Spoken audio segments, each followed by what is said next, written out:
Yeah. Oh, yeah.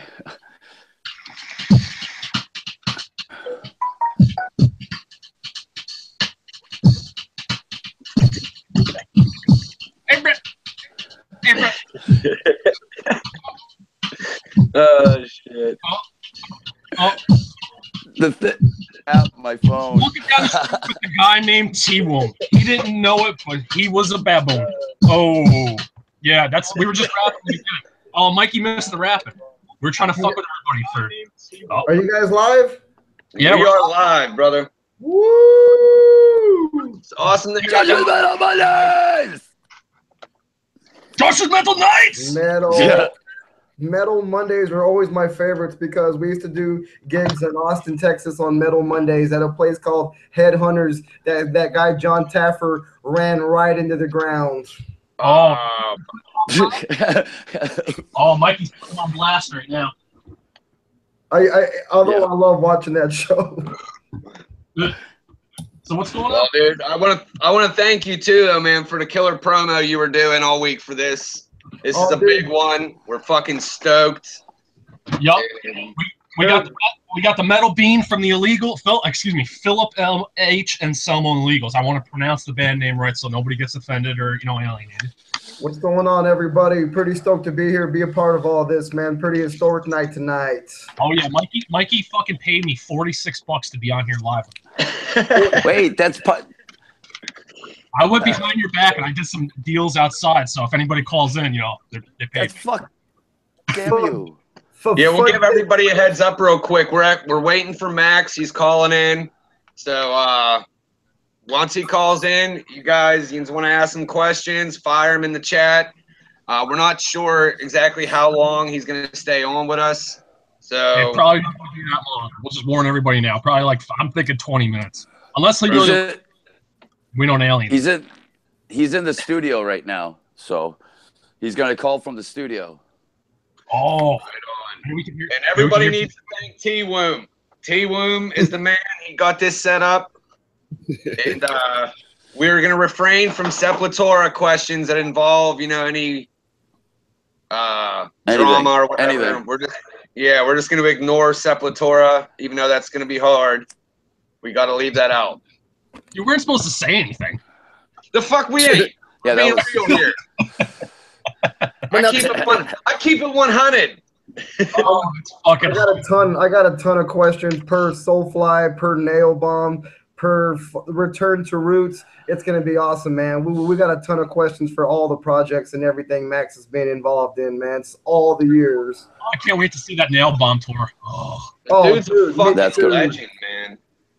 That's gonna be awesome. I've been jamming the Nail Bomb album since I think I was 15 fucking years old, man. Great fucking. Maybe we can hear some, illegal stories if you want to fill us in on anything that's going on. Yeah, man. Everybody's fucking fired up, and that's got to be one of the more anticipated albums right now. With the Illegals, like probably about 2 weeks ago, we just got, I guess, the rough draft artwork. I'm not sure if it's the 100% album cover. All I can really say about it is it's some real ass shit. It's some real pictures that it looks like they gathered, to put together. I can't really give away too much, but it's fucking twisted. It has that total New Orleans feel, and the album cover totally fits the music. And to get into the music, man, it's 10 tracks of just blistering black metal, death metal, doom metal, there's grindcore, man. It's gonna be fucking a mix of everything. I can't wait to hear it, man. It's fucking brutal. I've heard it sounds completely different with Unit playing guitar in the band now, and from the previous lineup. I would agree, man. Like that first album, I'm not gonna lie, man. Marzi brought it, man. He brought the shred on that first album. I'm sure all you guys know he's a great guitar player, man. Marzi's a shredder. But with this album, it's definitely a lot darker and a lot more extreme, a lot more fucking brutal, man. It's gonna be, I brought my feel to it as best I could, man. But it's a collaborative project with all the fucking illegals, man, and then especially with Phil, at the helm there, kind of like leading everybody the way he wants it, man. So I've been jamming the master CD. I can't wait for all you guys to hear it, man. It's gonna be sick. Give us a top. Yeah, it's gonna be awesome. Coming out this year, next year. I would say at the end of this year. Okay. Yes.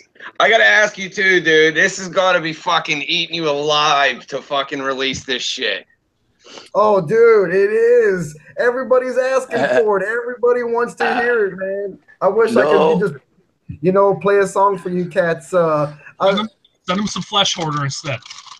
Yes, my other band's Flesh Holder, man. Everybody make sure to check that out. If you're into like the Brujeria, old Fear Factory style brutal death metal, man. It has those really old school 7-string low ends, but bringing that grind, man. And we have an album coming out that'll be out sometime this year too for all you brutal Texas death metal lovers out there, man. It's sick, bro. Now I know this is probably super early to even ask, but has there been talks like as soon as it's dropped, any tours coming with it, or is that still just drop it, let it do its thing, and then there was some works for us going to like overseas, doing some shows at the end of the year. But I think we're gonna scratch a debut in the new lineup overseas and kind of just like focus on doing something here local or here in the area for a couple of warm-up shows before we go out. But Phil, I know, is itching to get out with the illegals and get out there and jam. I talked to him this past weekend. We were talking about the Mayweather-McGregor fight, and he was giving me his 2 cents on the whole thing, man. And but we were talking illegals too, man. So he wants to get out and jam. This lineup's never played live before, right? Not yet. That's gonna be fucking be in NOLA or Texas, like first show ever. It's gotta be down there. And with the illegals, it'll be our first show with Steven Taylor, who plays bass in Superjoint and plays bass on the first illegals and on the run. He's moved now over to second guitar. So once we get out and do a show, it'll be cool because Steven will now be out on guitar rather than on that bass end, and he'll get to do his thing on the guitar, and then we'll have Walter now on bass, and it's a whole new lineup, man. And and it's gonna be a wrecking machine, right? I'll tell you right now, man. Oh, I can imagine. That's cool. That's fucking cool. Can't wait. Lots of energy. Yeah. I got another quick question. Pleasures, Mike. You just played. Yeah, bro. Cheers, man. You just played with Disfigured, right? Yeah, I also play with another Texas death metal band, Disfigured. That's actually my original band, like me and my band. We've been doing that since we were kids. I was trying to find footage from your last show of Raped by a Retard. I couldn't find any. Oh, dude, Raping a Retard. That's our number 1 hit. That is a fucking great song. I was gonna tell you something right now. Oh yeah, me and Josh were talking earlier about another band I was in called MOD. I was jamming with Milano and MOD, and Josh said he didn't know about that, man, and that was a lot of fun too, man. It ended on a sour note with Milano and whatnot, but it was a good time being in that band. I had a lot of fun, man. Yeah, they have like some good fans. They have some really good fans, and just growing up listening to those guys, and it's just cool to hear that you got to rock out with them. Yeah, it was a good time, man. Got to get out and travel and just get out of Texas and do some thrash metal with Billy and do all the old SOD songs. It was a fucking blast, man. A blast. Yeah. Yeah, was that your first tour out? Yeah, we did a few tours. We did a few tours in the United States, and then we did some overseas. And that's kind of how the illegals came about. And I kind of explained this in my first interview with Josh, but we were just jamming out in Germany, and we were playing with the illegals, and they were kind of just scouting out for a guitar player at the time, and just hooked up with Steven after the show, and kind of just hung out and became buddies, and one thing led to another, and ended up jamming out with Philip and the guys, man. So the MOD thing fell apart, man. So yeah, the illegals thing took off, and now it's been fucking awesome, man. Nothing but positivity, man. That's why Mike. Yeah, dude. You're trying to get fucking Max to hire him for touring. What's up? So that's why you're on here tonight. You're trying to get Max to hire you for touring. Dude, I'd love to come out and play fucking Roots with fucking Max. That would be so cool, man. I'd slam those songs, bro. It'd be so awesome, man. That's excellent. I think I went through the whole catalog today, just fucking prepping. Oh, dude. This morning at work, I was sitting at work and I was jamming tracks off, the Arise album, and then I listened to the first Soulfly CD. Man, it takes me back to my high school days, and second album too, man, and all the way through the new stuff he's doing with the new Cavalera conspiracy stuff, and everything's killer. I was kind of late with Soulfly. Fucking the first song I heard by Soulfly was that Boom song, and I'm like, oh, that's pretty fucking sick. And then I started jamming to him, and killer fucking live band. I got to see him open for Pantera, dude. It was fucking a killer fucking show. I actually first got into Max through fucking Nail Bomb. That was the first way I've actually heard him. Yeah. Wow. I was like, dude, I had him in 30. That came out, what, 94, 95? Yeah, about 95. Yeah, dude, I was a little kid when I heard that shit. I was like 13 years old. And that fucking blew my mind because I was out on a big ministry trip. And then that album got recommended. Oh. Yeah. I was like, back in high school, just a metalhead and, just another metalhead in high school. And when we used to cover the second track off the Beneath the Remains album, which is a song called Inner Self, we used to fucking do that song all the time back in the day. We were like total, fans of fucking that heavy stuff that Igor and Max were doing, man. They have such a fucking cool. Just the way, the style. There's nothing else like it. Nothing. It's Brazilian, South American style. It's like, yeah, and I'm like tribal beats, dude. They're just fucking killer, man. Have you guys ever watched? I'm sure you, Josh. You guys ever watched any of the old like Pantera home videos, like one, 2, and 3? Because you see a lot of the Sepultura guys and Pantera doing that. Sepultura or something like that, where they would all get together and go fucking tribal and jam out. Pantera 3, they got a little clip of Vinny and all them out there doing this, the tribal stuff.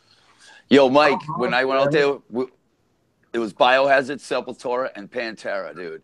It was fucking the craziest nights every night, dude. I even got to go out and play. It was fucking awesome. It was just a blast, man. I still never got to see Biohazard, man. Biohazard, one band I'd like to see at least once, man. Oh, Mikey. That was my first concert I ever went to. I don't know if you can see it. Oh, dude, that's fucking right there, Josh. dude. Killer. It's right here. Fucking first concert I ever went to, first tattoo I ever got. Awesome, man. Yep. Oh, no. Actually, I got a bat on my arm first, but I covered it up, so I don't count it. Stems, did you see the video I showed you of Pittsburgh band Biohazard? No. Wait, did you send it to me? Yeah, it's in a message on your Facebook. It's fucking killer, dude. The whole crowd is insane. Yeah, I'll check it out. Every fucking night, dude. They would invite every night people on stage. This is your motherfucking stage. And I being like, oh, I'm a backline guy, dude. I get a lot of work. These people are trashing. Fucking headstalks are breaking. You fucking toured with everybody. Everybody good. You've toured with a couple sucky people too, right? Yeah, Tiffany, New Kids on the Block, and fucking Eddie Money. Fucking Eddie Money. Eddie Money. Holy fuck. No, Eddie Money's awesome. He's a cokehead freak. I still stay though. Fucking, that was probably the best show I was ever at. Was the Soulfly. It was Nothing Face, Morbid Angel, Soulfly, Pantera. And I saw that tour in San Antonio. Yeah, the Real Steel tour. Yeah, sick as shit. I have fucking never seen Max live. Dude, I seen him. Man. It was a little weird because it was like early in the day. And I don't know, man. Some of the bands I like, it's weird seeing them in daylight. I think they look better when it's dark and the lights and all that. Like, I mean, of course they were tight and they played good, but when they played Civic Arena, oh fuck, man! They could you imagine being like Typo Negative do a daylight outdoor festival all lighted up? Yeah, it's hard to project. Yeah, it, You know, it takes away. Like, perfect example for me is Mushroom Head, dude. Like, they're such a theatrical band, and I've seen them probably like 20 fucking times. And I seen them. It was at a Mayhem Fest, and they were like one of the first bands. It was like watching a completely different fucking band. I mean, music's still tight and good, but you know, it was just It's weird. rehearsal. It's like rehearsal for the show before the lights. Yeah, I saw Nine Inch Nails live on the first Lollapalooza tour in like '91 or something. And Nine Inch Nails, it's not a band that you want to see outdoors in the daytime at like 12 o'clock in the afternoon. right. All this smoke and then dust from people dancing. And it was a dope show, you know, but it was like, it just, none of the lights worked. You couldn't see anything. It just didn't make sense. You're like, come on, man. I remember I went to the Ozfest. It must have been, I don't know, it was the 1 year Ozfest did a free Ozfest where every day was like was free, and like Lamb of God played and Static X. But I remember Nile played the small stage, and I don't know if you guys are into Nile, but it's like super fast, extreme, brutal shit. And they played like at 11:15 on a Saturday morning, and as soon as they hit the stage, I'm telling you, I fucking pushed every Mexican that was in my way at 11:15 in the morning for Nile. It was the sickest shit. It was so cool, man. Dude, have you heard fucking Dallas Blue Band, Narcotic Wasteland? Yeah, the cool thing about that is one of my good friends, Ed, who lives in Austin, is in that band. I mean, he's a good buddy of mine. He plays guitar in that band with the dude from Nile, man. Dallas. We talked to the drummer from Narcotic Wasteland, and he was also playing with Hank 3. Yeah, Phil. Yeah, he's a good guy, man. Really good dude. Brutal drummer, man. Good drummer. Oh yeah, he's sick, man. I can't believe those beats I heard. Yeah, his fucking feet are just like so fast, man. Like that double bass he hits, man. Oh. Have you heard the Narcotic Wasteland? They just put out the Faces of Meth video song. Yeah, it's killer track, man. Killer track. I love the title too. Faces of Meth. You love anything like that, yeah. I love anything there's crack or whores or meth. It's like, fuck yeah, I want to hear. Or raping retards, you know. Yes. Just the fucking song. Like, oh, that's hilarious. You gotta listen to it. You gotta find the actual song. It's on YouTube. You can hear the 30-second intro that goes into the song. You'll love it, Josh. Okay. Oh, did you fellas ever hear of you guys know King's X, right, in Texas? Yeah. Like, they play, and you know how Doug Pinnick, the singer, you know the way he sings. So they played a radio station in New Jersey, and it was like, you know, the morning show. So it's like 7:30 in the morning, and Doug Pinnick is like fucking hitting all the fucking notes. I mean, his voice was rough, but I was like, oh man, you know, King's X live at 7:30 in the morning, you know, and they were still fucking tight as hell, you know. That's gotta suck, man, because you want to like fucking stay up and drink and do stuff the night before. 7:30 to jam. Oh, that's like a job right there. Fuck that. It was amazing. Yeah. I seen those guys a few times. You know, like around New York and New Jersey, and yeah, they were always fucking amazing. Right on. I saw Cro-Mags and I Hate God. I heard you had an experience. Yeah, I went down. What? I heard you had a Sour Pants experience. Yeah, I know. Always. Fucking always. T-Wom offends any fucking girl, Kimmy. I ran into this fucking girl, Kimmy Sauer. It was crazy. It was nuts. T-Wom can offend anyone wherever he goes. That's why I like T-Wom. He's a lot like me. Yep. They'll be here in Pittsburgh in 4 days. I Hate God. I'll be at that. It's such a small fucking place they're playing too, so it's gonna be killer. I was fortunate to hear some of the new I Hate God that's being recorded right now out at the Lair a few months ago. That the big fella Steven's recording right now. That new I Hate God, man. It's fucking clean, man. Has a really clean tone. Fuck, hold on. I don't know if I want that thing. No. It's still Jimmy and the Boys, but it just had this really clean fucking tone that they were working with, and it was just scratch tracks, drums and whatnot, but it was really cool to hear some new I Hate God, man. It's on the way. I just interviewed Mike Nine a couple weeks ago. He's fucking out there, man. He's a cool dude. Yeah, Mike's it was great to see him. It was great to see him fucking live again. When was that? See Wim? It was Thursday at Middle East. Fucking A. Yeah, no, it was fucking great. Cro-Mags kicked ass, ran into Craig from Sick of It All playing bass. Haven't seen him for like 20 years. And then I Hate God, Mike's back and fucking kicking ass. So it was great. Craig is awesome. Craig is that bald dude, short, stocky, bald dude? Yeah, dude. Yeah, man. From the day, like old school, hardcore. Yeah, I know what you're talking about. He has a bass. He has this red bass, dude. And when I was on tour, you know, he's like, dude, can you fix this? It was all fucked up from a plane ride. And I'm like, yeah, dude, I can touch this, fucking play it. It's like a Lemmy Kilmaster style bass. But this is the bass from the day, you know, like Gnostic Front. It played so many shows. So I was just happy to fucking touch his bass. Yeah, they streamed their Atlanta show, and I shared it on the Metal Monday page. I watched it. It was fucking killer, man. I like the fucking book I got from Mike Nine. I got his Cancer as a Social Activity book, and he signed it. Dear Josh, go die. Yeah, dude, that is so fucking sick. Did you read the book yet? Oh, no. It's not like a read. It's like kind of poetry. Yeah, I've read a lot of it, but it's not like nothing you could follow along with at all.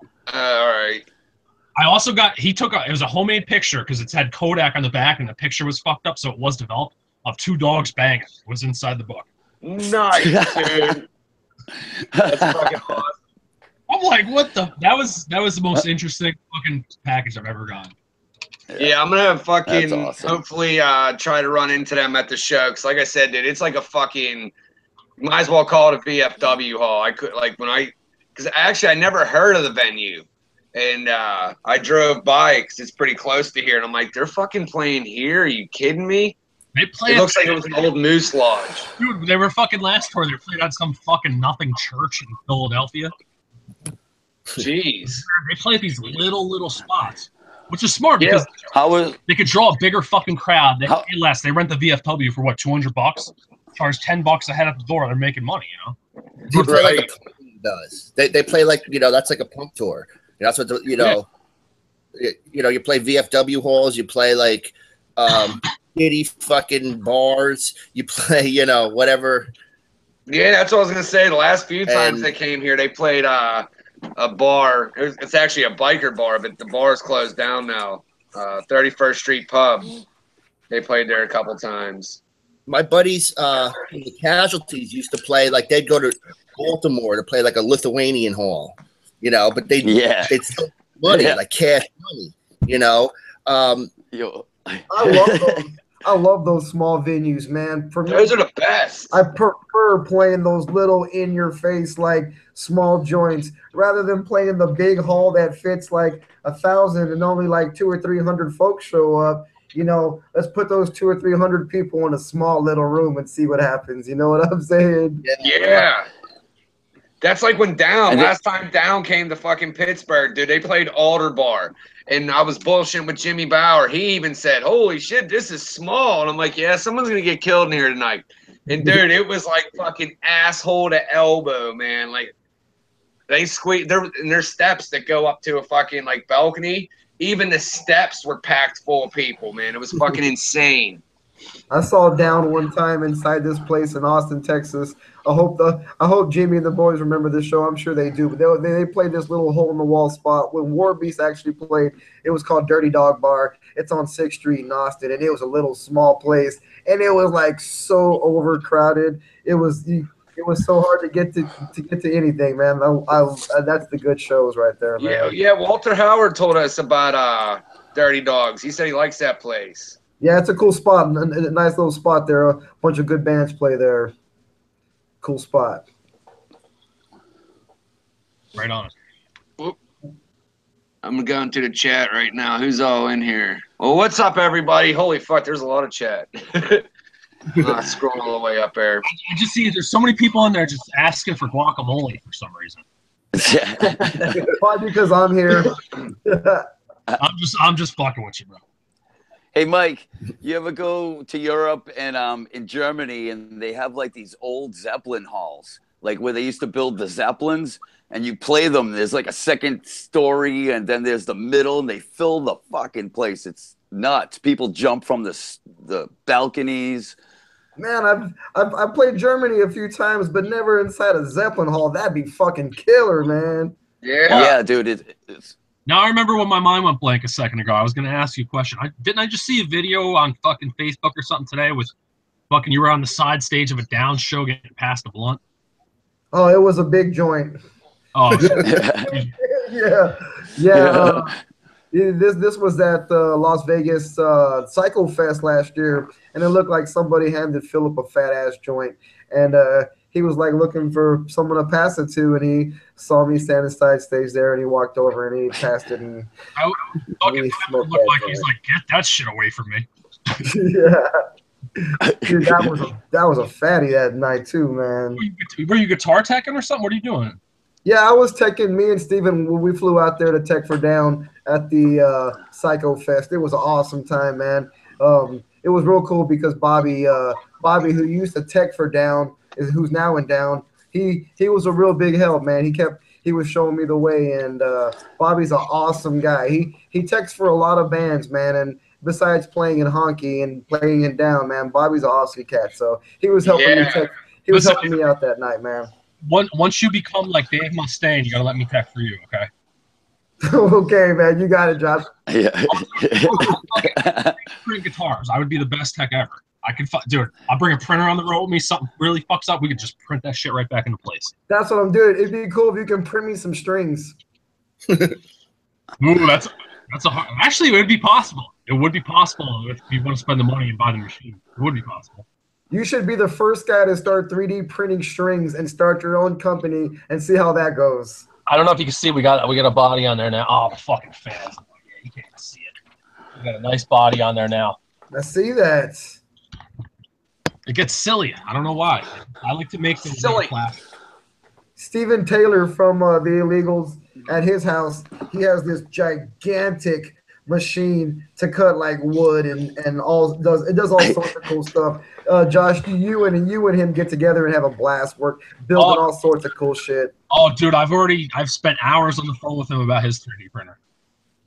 Son of a bitch, he owes me. Yeah. Tech calls. Hey, I just checked in to see if she looked at the message. She hasn't looked at the message yet, so the only thing I saw in my messenger were the Andrew Salima boys. What? That's it. So I'm freaking waiting to see if I sent her Gloria a message from Max, before the show with the number to make sure. They probably were watching. We're like, fuck these guys. Oh no, we still got a half an hour. He's probably gonna just jump up in the last 15 minutes. I know, but I've been checking it, so just to see. So that's it, kid. You're about to be jamming and opening for them, right, Mike? Yeah, my band Fleshholder, we're opening up the Nail Bomb show in Austin, man. I'm fucking super excited, man. It's gonna be killer, man. Hell yeah. Hell yeah. That's excellent. Is it Michael's the drummer of Fleshholder, right? No, my homeboy Renee drums for Fleshholder. Mikey, my drummer who's drumming in MOD right now. We were jamming together. He jams for my other band, Disfigured, man. Okay. It's you beaners are all in each other's band. It's hard to tell you apart. We do it all, bro. We do it all. I was just gonna You make the scenes seem so big. There's 5 people, but there's 50 bands. That's exactly how it is, man. We could. Too bad we can't make people like that. Like people come to the show like that. Dude, aren't you in like excellent. 9 bands? Like you do don't you do like a Hatebreed cover band and like a Nirvana cover band or something? I wish I played in a Nirvana cover band. That'd be fun too. But yeah, me and Mikey actually play in a Hatebreed cover band too called Under the Knife, which is the name of the very first Hatebreed EP years ago. Yeah, But all we do is like the first album Hatebreed, and then like a couple of Crowbar covers. And actually, we did a Sepultura cover at our last show of Refuse Resist, man. So it's just a fun old school metal cover band, man. It's a go out there and have some fun.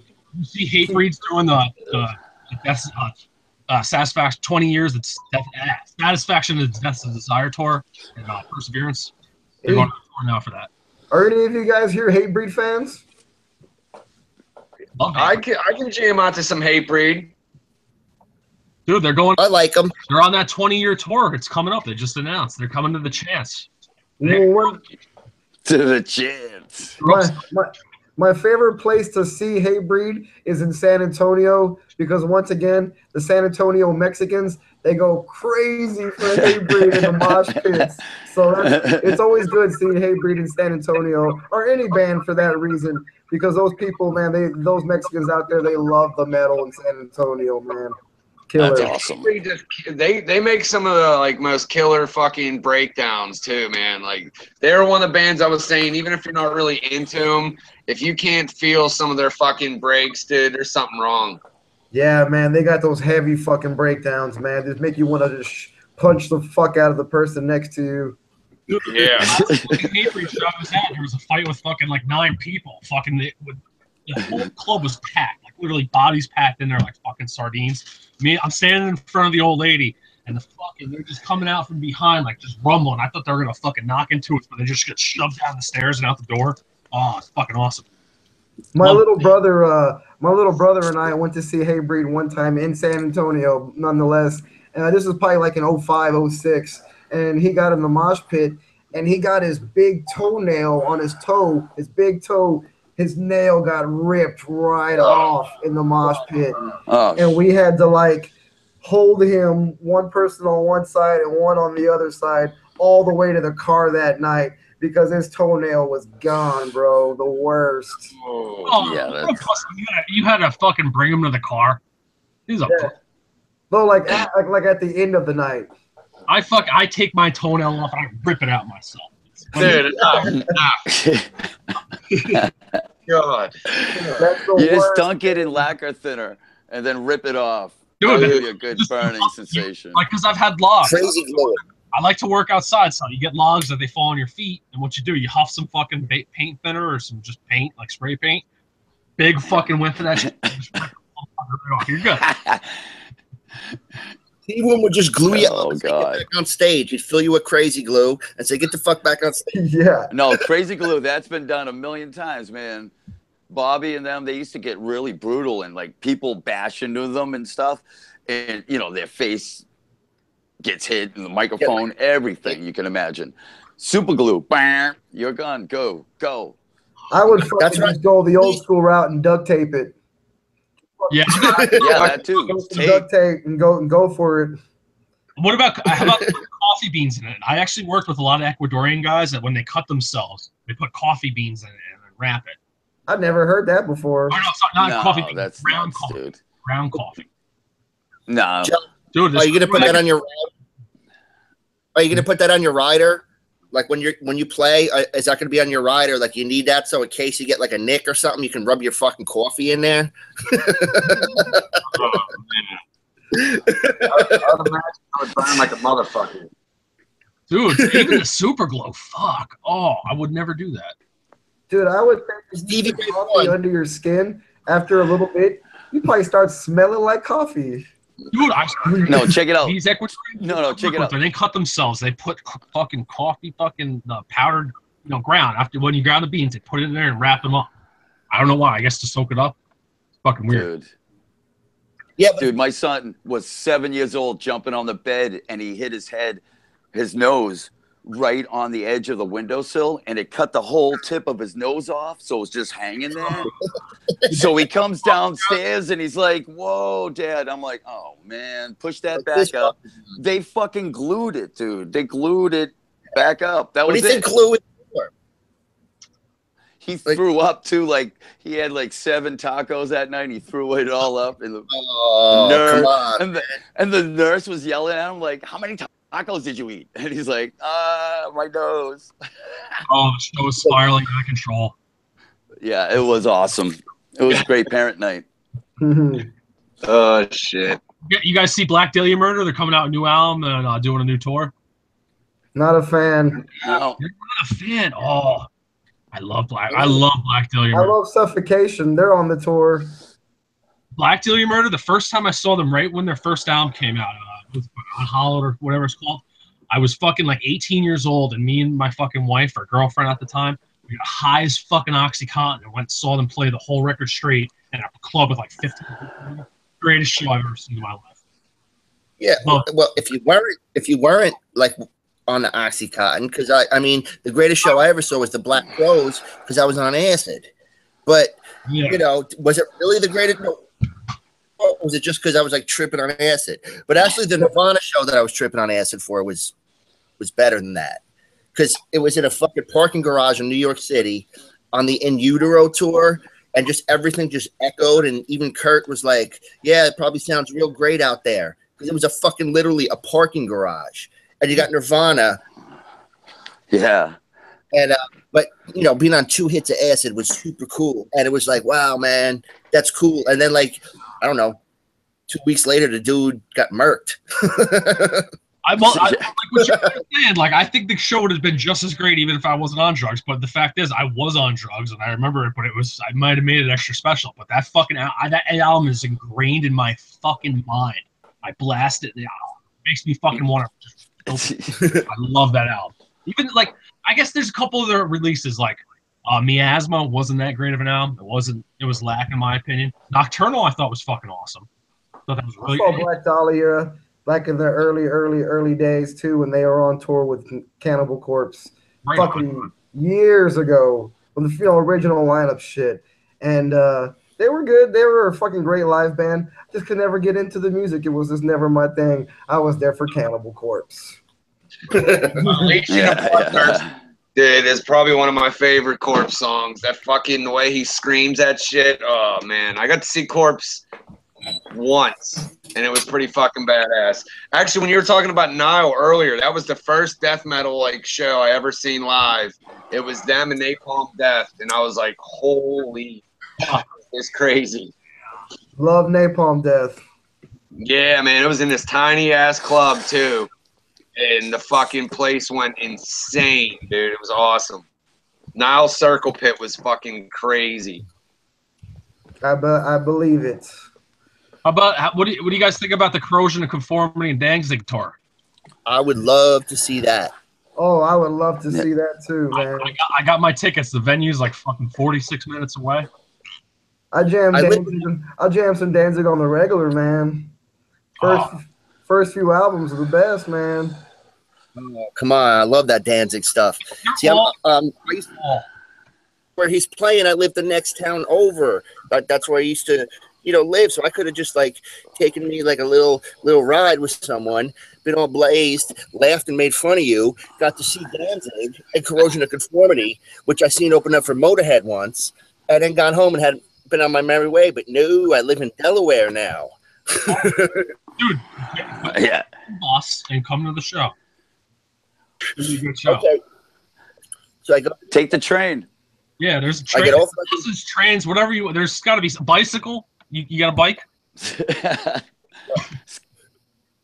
I only travel like I would have to take a helicopter. How about some because rollerblades? Rollerblades. Shit. Still no word on Max. Still waiting. T-Wom, what happened here? I told you the post, what she said. She said it's all set. I know, we got told to advertise it. Yeah, I showed you that too. I go, yo, can we do this? And she's like, yeah. So I'm like, okay. We still got 15 minutes left. I'm getting nervous. Good. I don't know. They're West Coast time. So are they going to? Well, no, they're 3 hours behind us. So they're going to accidentally call me at 11 o'clock tonight? Yeah, right? Let me go see. Yeah, that might be a good idea. We're about to be made fun of terribly. We're like, dude, thank fuck Mike's on here to fucking salvage everything. Oh, I'm waiting on Max too. I want to say what's up. we're sitting here till the end. It's 8:45, so he did say 15, 20 minutes. That's what they did say. So We'll see. It's good. what I'll do, I guess if something happens, I guess we. Oh, right now. There it is. Right as we're talking about it. All right. Hello? Yo, Hello? Hey, Max. Yeah, man, I'm so sorry. I just got back from the studio. Oh, it's okay. No problem, brother. How you doing? Good, good. How you guys doing? Good. Just sitting on here fucking bullshitting about some music. Right on. So it's not too bad then. I'm not that late, right? Oh, no, we go till 9, so whatever time you're ready, you call them. We're just happy to have you. Oh, okay, cool. All right, yeah. I was in the studio doing the Sing for Immolation. They did a cover of Morbid Vision. They wanted me to sing on it, so I went down in the studio and recorded that for them. It came out pretty sweet. Oh, nice. I'm wearing my Immolation shirt right now. Right on, man. Yeah, I love those guys. Ross, great guys, you know. Right on, man. I'm Max. We got 5 people on with you. We got Mike DeLeon. He's with Phil and Sublo, the Illegals. What's up, Max? Hey, man. How you doing? Good. Doing good, man. Super excited to talk to you, my bro. Big fan, man. Fucking big influence, brother. Right on, man. That's awesome. Good to hear. He's actually opening up for you on the Nail Bomb tour, one of his band. Oh, yeah? Who are you playing with? I play with a local death metal band. We're called Flesh Hoarder from here in the Central Texas area, and we are opening up for the Nail Bomb show in a couple of months in Austin at the old Grizzly Hall spot. And super excited to jam for you guys, man, and Nail Bomb. Go back many years with the Nail Bomb, so super excited, brother. Should be a killer show, man. Oh yeah, man. I'm excited you guys are opening the show. Yeah, we're getting ready for that. We start practicing tomorrow the Nail Bomb stuff. We got to play the whole record, and it's got a lot of stuff, a lot of electronic stuff on it, a lot of keyboard, samplers and whatnot. But it's gonna be killer. Point Blank's one of my favorite records I ever did. Came out in '95, as everybody knows. I did that at the same time I was doing Chaos AD, but it has a whole different flavor. It's like much heavier industrial, kind of like Godflesh, Fear Factory kind of vibe.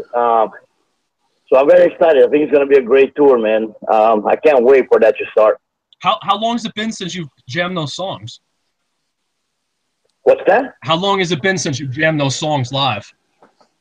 Oh, forever. The only time we ever did was the live record because, we did the Nail Bomb live at the Dynamo, which was the biggest Dynamo they had. It was 90,000 people. It was insane. And we had a pretty big band at the time. We had 3 drummers. We had Igor Peligro from the Dead Kennedys and Barry from Tribe After Tribe. We had Dave from the Roses on bass. Reese from Frontline Assembly doing the samplers. It was a big production, So '95 was the last time I played those songs. But I'm getting ready to do it again, man. And we had so much fun on the Roots tour. We did the Return to Roots, and it really was an eye-opening experience and mind-blowing experience. Go back to the record 20 years later. Then we decided, it'd be cool to do an album because that's something that was definitely a project. It was on the side, and we're not gonna do anything. Alex pretty much done with it, so we're not making a new record ever again. So it'd be cool to play live. At least we get to play those songs live. I think we're doing the whole Point Blank, 2 tracks from the extra songs of the live album. Right on. And then I think we might be doing a couple covers also. And then in the end of the set, play a couple some of the like main fast Soulfly songs that people love, like Blood, Fire, War, Hate, Frontlines type stuff. So it should be a lot of fun. You know, I'm excited. I think it's gonna be a good time. I got a quick question for you about like when you were first starting to play music back in the day in fucking Brazil. What was the scene of like what were other bands doing around you? I'm very curious about that. Small, very small scene. You know, it was only like the 30 of us. You know, it was in Belo Horizonte. We did the first metal shows there. It was a festival that we did it ourselves, and we promoted ourselves. We made the flyers. You know, Xerox and marker, but real shitty, real bad. You know, unprofessional as fuck, but just learning and going and playing. You know, we used to jam together with another death metal band called Mutilator. It was Sepultura and Mutilator in the same room, and we used to jam together. And I think it was at that time in the scene, it was only like a handful of bands. There was either, you know, from Belo there was a Sarcophago, Mutilator, Chacal, Holocaust. That's pretty much it. And then from São Paulo, they had a couple other bands like Vulcano and Corzus. You know, but Brazil, the interesting thing, it's a country that loves metal. We just didn't knew about it until they did the Rock in Rio festivals, and then the metal shows were the sold out of control. It's sell out, and there was the most people on the metal day than any other day. And so even though it was underground where we started, Brazil is a huge country for metal. People love metal in Brazil, but you know, now you see, probably I've seen footage from those big festivals, the Rock in Rio festivals. That is insane. We played on the second one, but it's it was really cool. We're really poor. We didn't have equipment. We had to steal equipment from other people. You know, microphone, you know, stealing microphones and you know, whatever we could, man. You know, like just to make something out of. You have nothing, you got to make something out of it. You know, that's the true spirit of metal, I think. Yeah. All right, man. I got a question for you. This is actually coming out of the live chat. My buddy Pedro wants to know. He said you've worked with a lot of artists in the past. Do you have any plans coming up with any other artists, or is there any you would like to work with in the future that you haven't? Yeah, I'm gonna be working on a new Soulfly record starting in January. And there's a couple like cool names on my bucket list for guesting on that record, like people like Millie from Creator. Would be really cool to do something with it, you know. I don't know, man. You know, there's so many people I love out there, man. King Diamond and that would be sick. T-Boom. There's underground people I like too, like Nails, Todd from Nails, you know, and Case from Gate Creeper. You know, I like a lot of the underground music. You know, the Bozer guys. So. Yeah, you know, it's been fun working out here. The new Cavalera comes out in November, and we got Justin from Godflesh to do a song with us. And that was pretty sweet. I love Godflesh, so it was cool that he's on the record. He did a great job. You know, the song sounds good. It's called Hellfire. It's about drones, you know, attacked by drones and shit like that. But yeah, you know, I love collaborating. At some point, I'm gonna make another Killer BQ record too. You know, with Troy from Mastodon and Greg from the Escape Plan.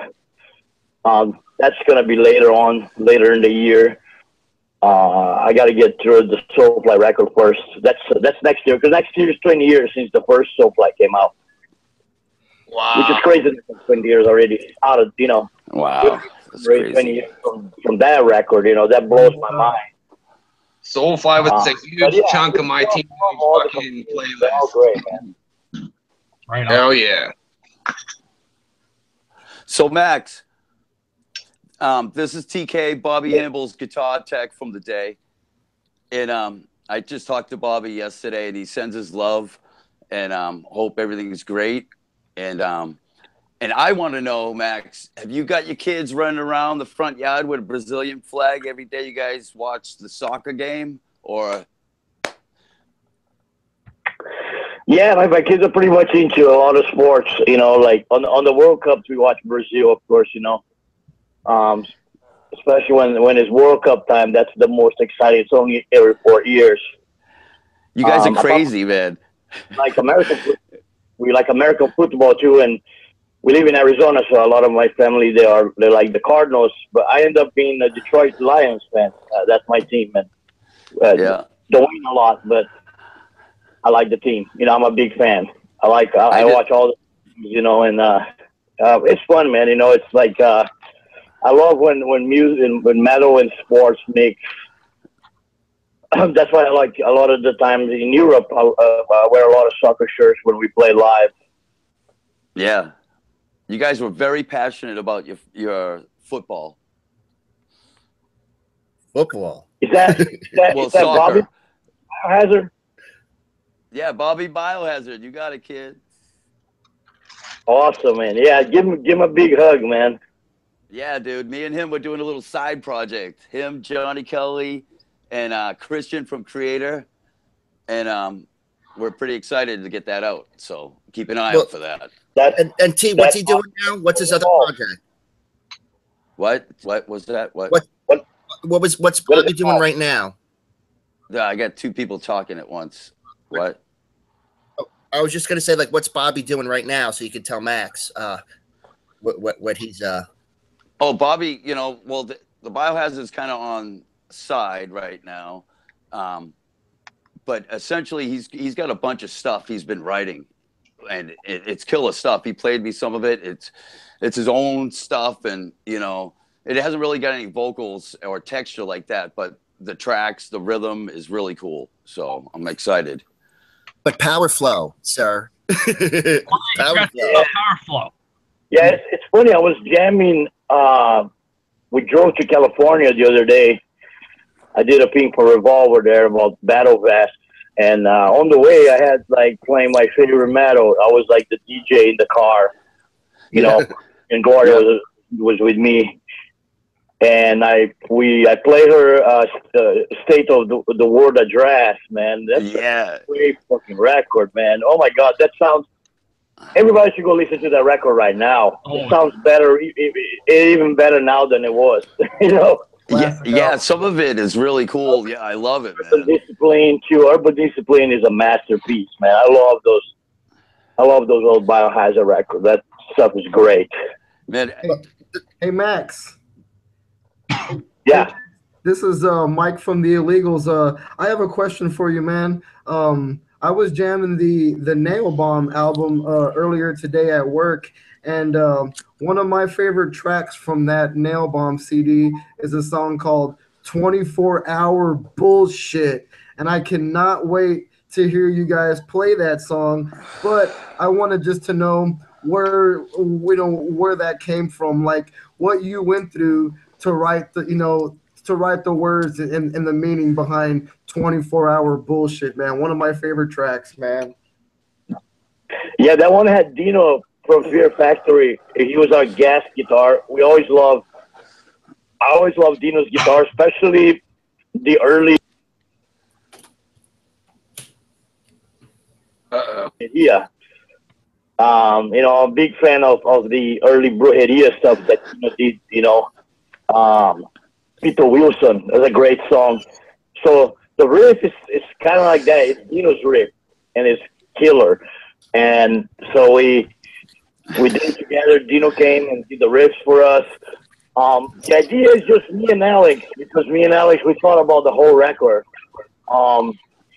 Supposed to be really, really angry, really kind of pissed off of everything,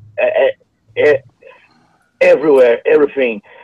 24-Hour Bullshit is about that. It's about being pissed off at everything, you know. So especially like right now, it's like the kind of like a perfect song for what's going on right now in the world. But in the beginning of the song, it's a sampler, a recording of me sitting on the TV and flipping through the channels, and I burp. So it's kind of like I'm watching TV. There's nothing good. I'm flipping through the channels. I'm burping. Like, it's 24-hour bullshit. The shit sucks. You know? That was the idea behind the song. Dude, like I said, man, Max, that's one of my favorite tracks. And while we're on the subject real quick, like I said, dude, Dino is, to me and my guitar playing, Dino is one of my really big influences. And like you said, the early Brujeria, the early Fear Factory, him and Raymond, man, we're just really bringing that really sick rhythmic crunch together. And man, Dino for sure is the man. And like I said, I just really love that song. It's good to hear a little bit of information on that 24-hour bullshit, man. I love it, bro. Yeah, and the whole reason I did an album was for my friendship with Alex. You know, I discovered Fudge Tunnel through Earache Records. You know, they had Godflash, Morbid Angel, Carcass, Napalm Death, Bolt Thrower, and then they had Fudge Tunnel, and they had this album called Hate Songs in D minor.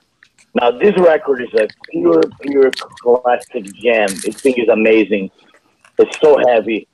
And I was intrigued with Alex's guitar playing because like the riffs were like real simple, almost like coming from a punk mentality. Like if a punk rocker learned Black Sabbath and start playing, that's kind of like what Alex was doing. So we were living in the same city in Phoenix, so we just got together and started writing the songs. And so it was cool because Alex would teach me about like kind of like punk riffs and Black Sabbath type riffs, and I would teach him about thrash riffs. You know, I would show him like chugging and fast shit, like, you know, Arise kind of shit, and then he would show me Black Sabbath type riffs, and that kind of friendship gave birth to the whole album idea, which was really cool. And then we mixed it up with our love for industrial stuff. We were listening to a lot of Ministry, you know, 9 Inch Nails, and Frontline Assembly. What about Skinny Puppy? You ever listen to Skinny Puppy? It was great, you know. You like Skinny Puppy? What's that? Yeah, do you listen to Skinny Puppy? Yeah. We listened to all kinds of crazy stuff. It was like Alex was a big fan of Steve Albini, so it was like a lot of Big Black. Okay. And you know, a lot of the Albini stuff. And I come more from a metal world, so I always still listen to a lot of my favorite thrash, fast stuff, which I turned Alex into it. So it was funny because on the Fudge Tunnel record that came out after an album was called The Futility of Ignorance. It's like a lot of chugging and a lot of thrash riffs, and the Alex brought into Fudge Tunnel. So even Fudge Tunnel became a different monster after an album. And I learned a lot about just like slow riffs. There's some songs on the album, stuff like Sick Life, Word of Shit, just pounding groove. It's not trash at all. It's like the other side of heavy stuff, kind of like groove industrial shit that's real heavy, really in your face. Fuck really yeah. pounding stuff. But it was fun, man, you know, so I can't wait to be playing that shit live. Right on. Max, I got one question. It's gonna sound a little bit weird, but we ask it for every guest. Have you ever met a crazy crackhead on tour? Matt, who? Have you ever met a crazy crackhead on tour? Like just somebody on crack, like going on tour, just somebody just fucking nuts you met in like back a venue or something. We ask everybody for some reason. Yeah, man, all the time. Oh shit. There was one time, check this out, this is a true story, it was a crazy story. We did a meet and greet, and there was this really crazy chick it was somewhere in like Arkansas or, you know, in the woods, man, you know, and she was all crazy and totally cracked up, right? And then you know, like your kids like weed and drugs. And I go, yeah, you know, my son, he smokes weed. So she gives me a package, you know, like this wrapped up plastic package. So I grabbed it and I gave it to my son, and I found out later when he opened up, there was crack. Oh, you know? shit. Oh, he actually gave me crack, man, which was like, right? I never saw her again. Oh. But I told never saw her again. Really? He didn't. He threw it away. He threw it away. Oh, you got the best crackhead story so far. I like SOD is a big favorite band of mine. I always the crackhead song, so that's what makes me ask that question. I apologize. Yeah. No, that was a true story. It was a crazy night that happened. It was like I never experienced anything like that. It was fucking insane. That's awesome. It was done. It was fun. I believe it. Now, Max, can I ask you a question about recording? Yeah, man. You know, when you started your career, you know, going from when you're going into studios, cheap studios, and getting whatever time you can with the reel to reel, and you had to sit there and actually play and edit and to get your point across. So, you know, going from understanding, you know, how to record, you basically like just, you know, when you start out playing as you know, like a live band, and then you get in the studio and then you learn all the studio tricks. But nowadays with all the you know, the Pro Tools and the computers, I was just wondering how you adapted and what you like better in the recording process. We grew up on those analog days, and you had to be real tight, you know, and you had the studios, you had also the engineers that didn't know about this music. I remember that when we did the first recording, the guy was trying to get my distortion pedal out of the picture. Like, it sounds better without distortion. I was like, no, man. Yeah, I know. So that's how.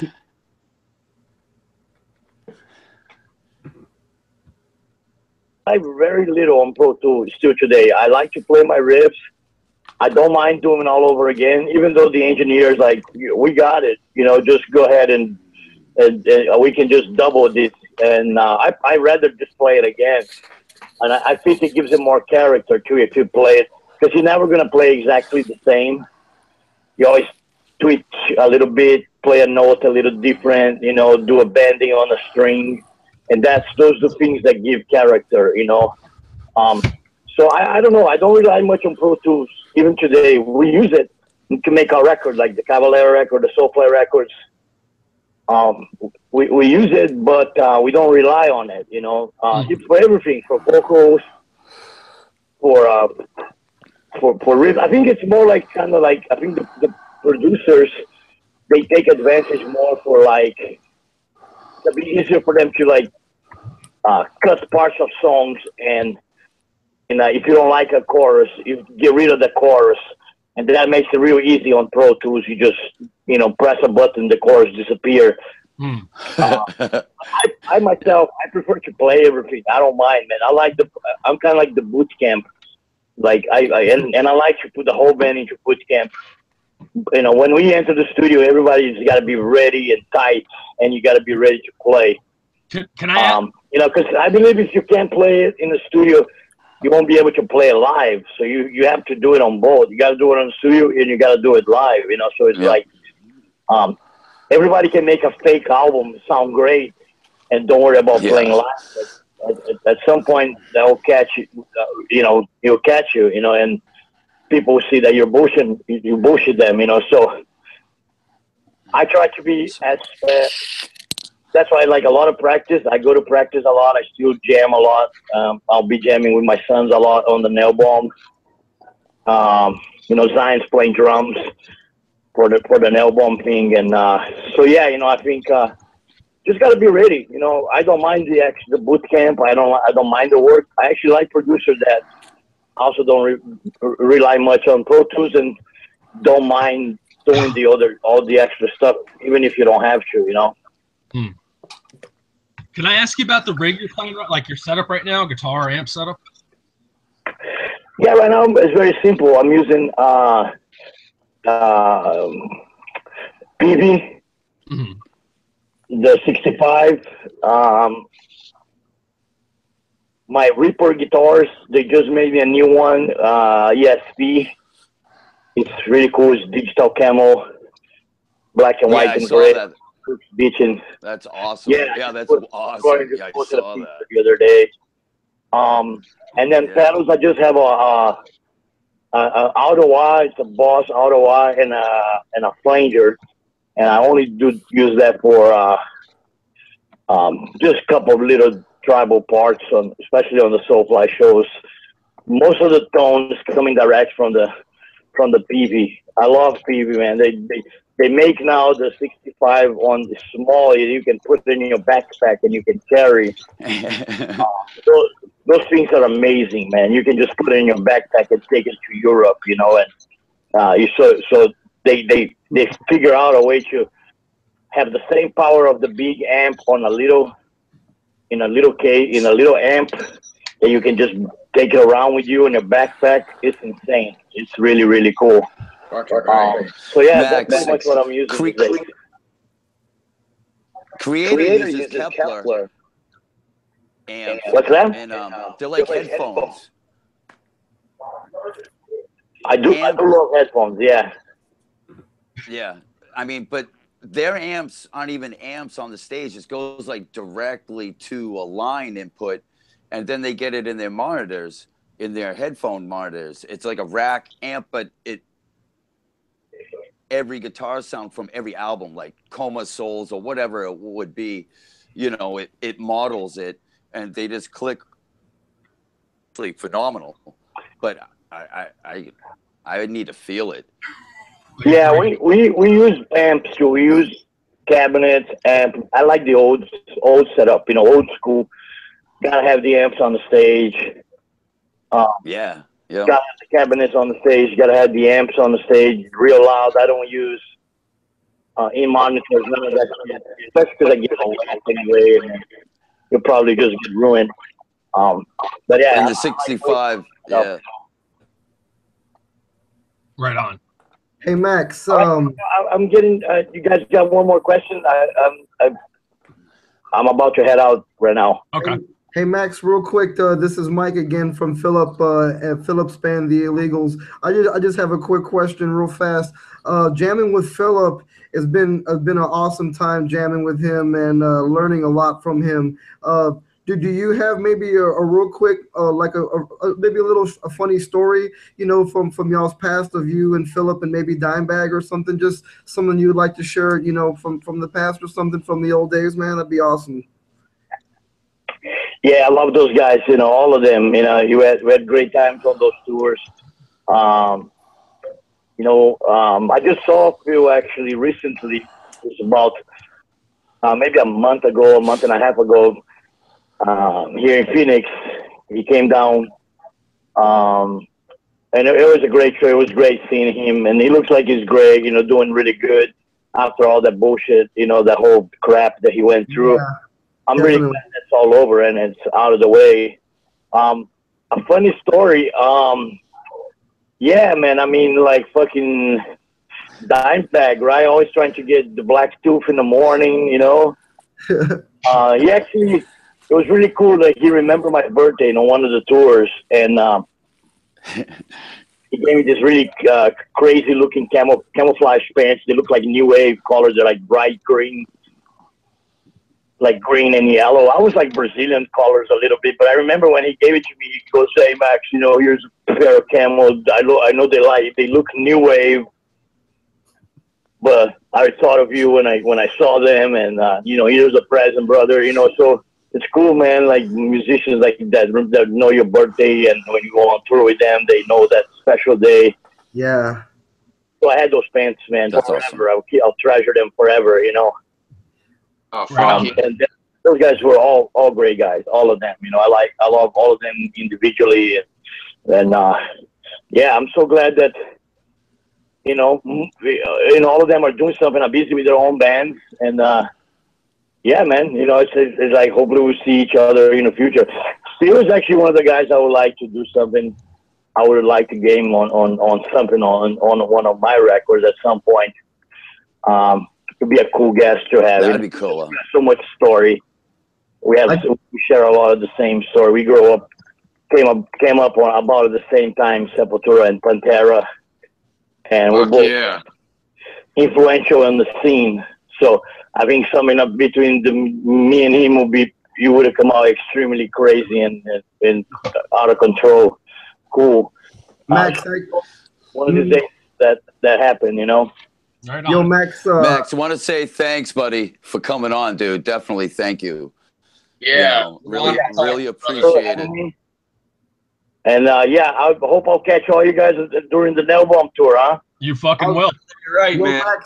Max, we will. like I said, my band is opening up the show in Austin. We're old school, man. Old school, brutal, low-end, brutal death metal, man. It'd be good to see you come out and look forward to, to the shows, man. I can't wait to hear the Nail Bomb stuff. And, the Illegals album, real quick, I can't wait for you to hear that, too. It's very extreme, very brutal, grindy, black metal, death metal, man. I can't wait for you to hear that. Maybe Soulfly and the Illegals can do a tour together sometime next year and wreck some shit together, bro. So cool. And I'll see you in Texas, all right? All right, my friend. Definitely. Yep. Bye, brother. All right. Take care, Thank guys. you. Nice talking to you. Later. Thanks, Max. That was fucking awesome. Listen. The best part, we're like talking about it, like, oh fuck, he ain't showing, and then right as we said that, like, oh fuck, phone ring. There he is. See, we should. That was fun. Hey, before I forget, before we end the show, let's just talk to Dino from Fear Factory yesterday, because he posted, it was like 20 years ago that this album came out, and he put a laminate up. So I put my laminate up. I go, yeah, I know that one, right? So he's like, hey, I don't have that. Can I sell this right here? So no, I don't want to sell it, but I'll trade you. I go, hey, you could either come on the shows, play on T-Womb. You can we want. So we'll see. I got a great idea. Now I got Max Cavalera's phone number. I got a whole bunch of these metal dudes' phone numbers. I want to start. Oh no. A good thing for Metal Monday. No, you're not. All these metal guys. No, you called from a payphone, dude. That was from a payphone. That wasn't a payphone, buddy. That's his fucking. I'm just saying. I'm getting all these phone numbers. We could prank Mike 9, Jimmy Bauer, fucking Matt. Dude, we could prank it. Call everybody. How to do *6? Isn't it star like? Or 6-7. Put your number so you don't. Yeah, and then. T-Womb. No one knows that. I got you. T-Womb, put me in touch with You have Dino. it, Mike? I want to collaborate with Dino, bro. Get him on the show, and you can come on again. I want to jam with him, man. He's such a gigantic influence on me. I'd like to just riff out with the man. I throw my 7-string and his 7-string together and make some noise, bro. That'd be great. Mikey, we get Dino on. You gotta come on. We got you a Max tonight. We gotta get all the new illegal news. We gotta get this first. This got to be your source here. Dude, definitely. Yeah. And sooner or later, man, we'll try to get Philip on here to talk to you cats for a little bit, bro. Oh, that'd be super cool, I would man. shit myself. We just want to just make Dems fucking girl out because it's gonna be. Yeah. Diego, we're not gonna ask any questions. We're gonna let Dems ask everything, and we're just gonna sit back giggling. We're just gonna. Yeah, we're just No, gonna it'll be all right. Post that one, you're all getting muted. Dude, Listen. just give Philip like a 6-pack of some Bargs root beer and his laptop, and he'd sit there and talk to you cats for a while, bro. I know it. Do a stream with fucking Atheist Unstoppable. It was like fucking 6 hours. I'm like, what the fuck? I'm I telling forgot, you, So you gotta mail him some Barks root beer to seduce him. dude, some Bargs No, root listen. beer, just maybe some smokes, and he'll be good to go to talk to you cats for a while, man. I fucking used to know some hookers like that. Yo, I told Gloria, Max's wife, that we would get the whole family a pizza night from Josh's Metal Monday. So we got to do that. Well, who the fuck's paying for it? You. I got 40. As soon as we get our first YouTube check. Yeah. In 3 years. We're gonna invite everybody. We would need like 6 pizzas. He's got like 12 kids. 12 kids, you're gonna do 12 pizzas. Dude, I can't thank you enough, though, T-Wim. That was so fucking cool of you to pull that off, brother. Fuck yeah, bro. Yo, were you guys scared? No. And then, of course, as soon as he came on, my kids just started going ape shit downstairs. So I had my mic on mute, like, pretty much the whole time. Then I unmuted. I and saw Josh that. fucking mutes me. Dude, I'm fucking sorry, man.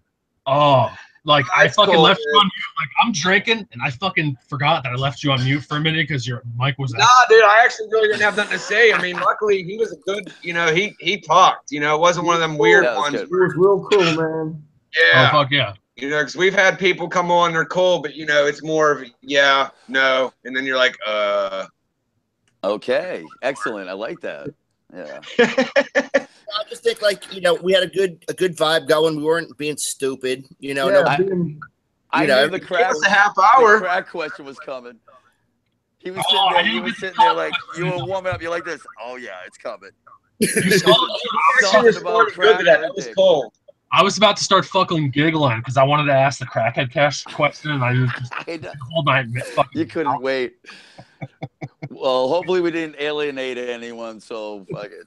Oh, we didn't get the cock question enough. We always got to mention cocks and fucking see how they act. It's hilarious. It was cool for him to. Kimmy Cox. It was cool for him to talk about the Dimebag story there at the end, man. Yeah. That was something cool Oh, like that. That was a good. That was cool. That was a good last question, fucking Bean. Yeah, that was, man. That was a cool Awesome. story, too, man. Yeah, that was real cool, man. It was cool to hear. You know, Cool to hear something. it went well, man. Like nobody was talking over each other. Everybody was just kind of like chill and just like this, that, got our questions. I didn't even know what to ask him. I'm curious about recording techniques, So I'm like, hey, what about They like that, though, man, because, it shows it's not, you know what's going on in there. Maybe down the road, I'll try to get you guys Pepper on here or something. Oh man. Get some. I think I might already have that myself in the works, but if There you go. you have a fucking easier way to get it, I love me some COC. Oh, Yeah. I mean, he's busy right now with COC, but maybe in due time we can try to get you guys hooked up with some Pepper, bro. That'd be be fucking fun. sick. Yo, I got Danzig and COC coming up September 7th. Going to see Johnny. There you go. You got to get Steve on here, man. You got to say, hey, look, my homie, Yeah. he's a Jersey kid. You got to come on the He's a show. Jersey kid. This is what you got to do. I'll call you up when I'm there, and I'll be like, listen, this guy wants to talk to you. Listen, I'm from Jersey. Fuck it. Hey guys, well, I gotta get rolling. I gotta get back to the family over here too, so I'm gonna sign off. And just use us like horse. Thanks for coming on, Mike. oh fuck Thanks, yeah, I had a Mike. good time, man. All you guys are real cool cats. I had a good time talking with you guys, man, for sure, bro. Yeah. Fuck yeah, Mike. When you get some illegals info and you want to, jump on and Dude, let us know. As soon as I get to go from Kate or from Philip that we can share some music or some like the album title or some artwork, man, I'll go ahead and swing at you guys as y'all way. It'd be good to debut it here with you cats, man. We got to get the fucking Mental Bean back on Drunk News. What happened? Yeah, we got to, bro. That was fun. Hey, T-Wom, get me hooked up with Dino, bro. Yeah, dude, I will, man. I will. Listen. I'm a big fan, bro. It'd be cool to talk to him. All right, you guys take be a safe van. tonight. Right on, Mike. And play the Come on, illegals. brother. Fuck yeah, Cheers. cheers. Keep it middle as Cheers. fuck, y'all. Laters. Later. All right, gentlemen, I'm actually going to sign out too. That was a fucking awesome show, guys. Fucking A. One for the Yeah. book, boys. One for the books. One for one for the books. Do we keep a book? Good job. Do we, Josh's Metal Night. do we keep a book? Go shit, Metal Knights! Hold on. Judges Metal Knights! Oh, hold on. We gotta do a little alienation real quick. Oh no, here we go. Dude, just a little bit of alienation. It's really Just because I see there's a bunch of faggots like arguing. Hold on.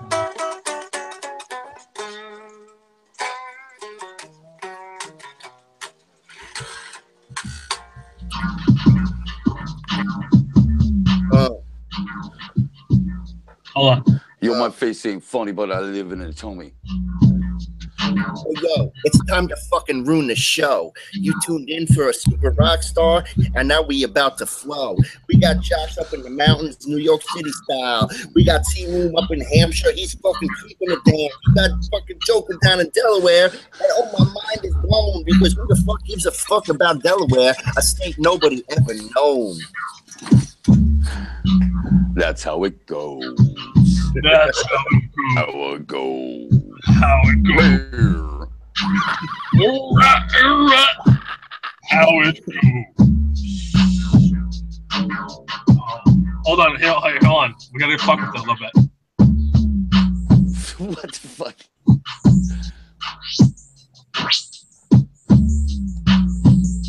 Hey, yo, the swamps of New Jersey comes a crazy motherfucker named Joker. I grew up bumping Naughty by Nature and Redman.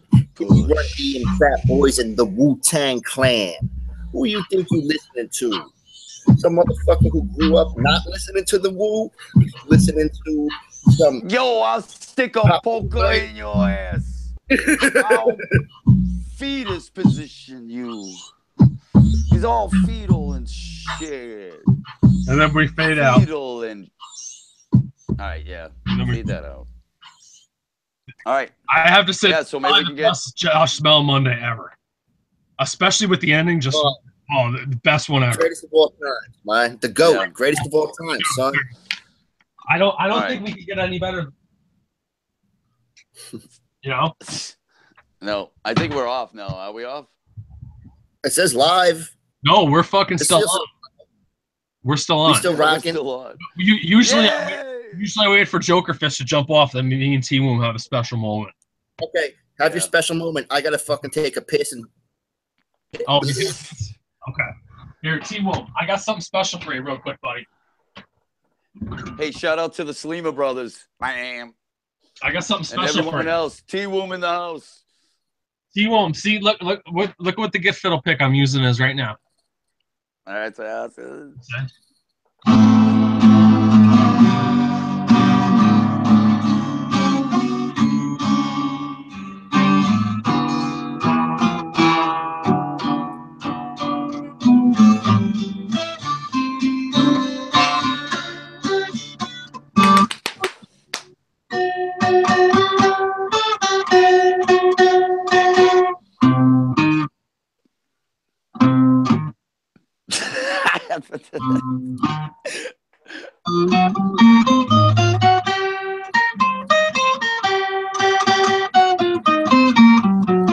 Sugar round my baby, sugar round my home,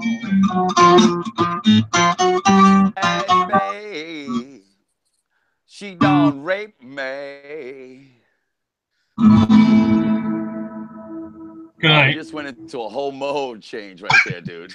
I'm like, later, bro. all right, peace.